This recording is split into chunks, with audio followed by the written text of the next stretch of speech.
keep fighting this sin the same way and ending up in the same place every time, trying harder, failing quietly, promising me you will not go back, then returning again. And now you are tired, not just in your body, but in your soul. And in that place, the enemy keeps repeating the same lie. You will never change.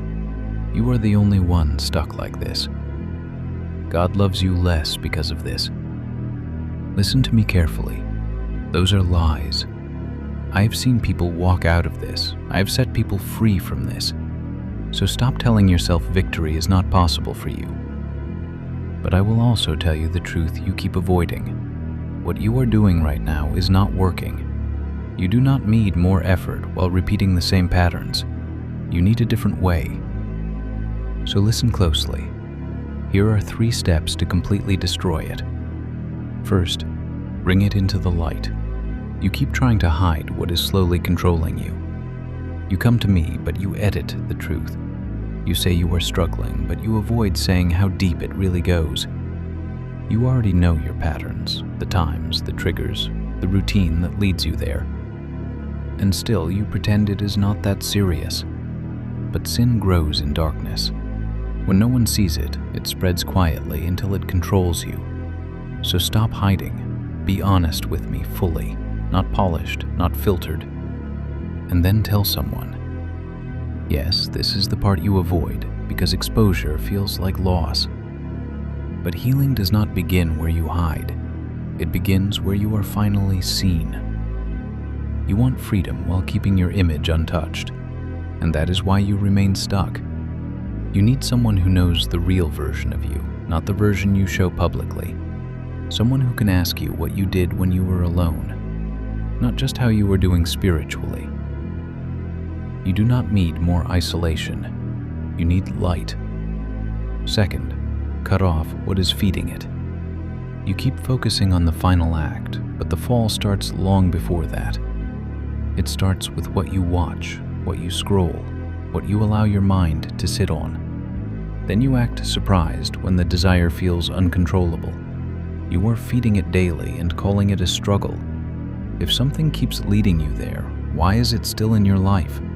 You keep trying to manage sin instead of removing it. Standing in front of fire and asking not to burn is not wisdom, it is self-deception. If something leads you to fall, it has to go, not reduced, not controlled, removed completely. You keep trying to fight lust after it has already started. That is why it keeps winning. Because when explicit content is one tap away, sin becomes easy, so the access has to be cut off. There are tools like Quitter that help you do this directly. Its content blocker can stop harmful content from entering your phone, so you are not relying on how strong you feel that day. You can track your progress, you can see how far you have come, and you can remember that you are not the only one fighting this battle.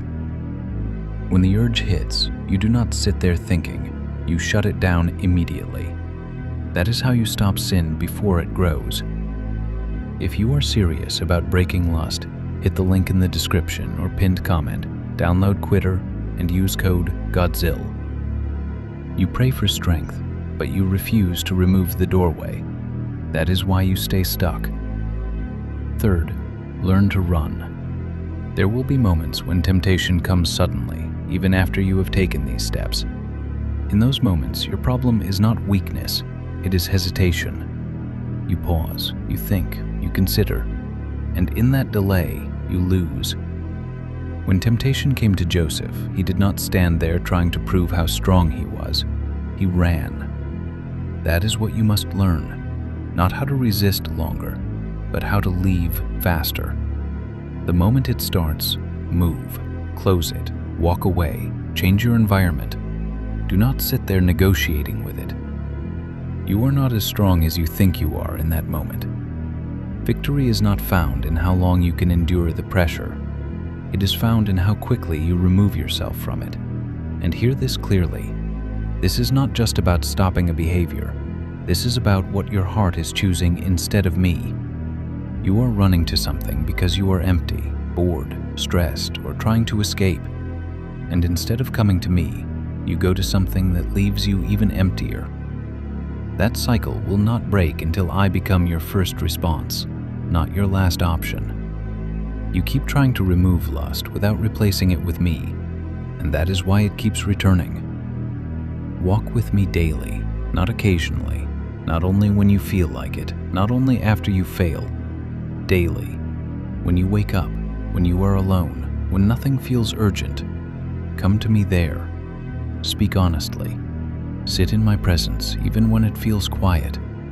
Open my word even when it feels repetitive. You may not feel different immediately, but something is changing. Your desires begin to shift. Your appetite for sin weakens little by little. What once controlled you starts losing its hold. So stop saying you are stuck. You are not stuck. You are just refusing to do what freedom requires. And yes, this will cost you something. It will cost your comfort, your pride, your secrecy, your convenience. But what you gain is your soul back. And when you fall, and you might, do not stay there. Get up. Come back to me again. I am not standing over you in disgust. I am calling you out of this. Freedom is real, but it does not come to the one who keeps excusing sin. It comes to the one who finally decides to remove it. So decide, not emotionally, not temporarily, but with action. Bring it into the light. Cut off what feeds it. Run when it comes. Walk with me daily, and I will meet you there, not in your excuses, but in your obedience.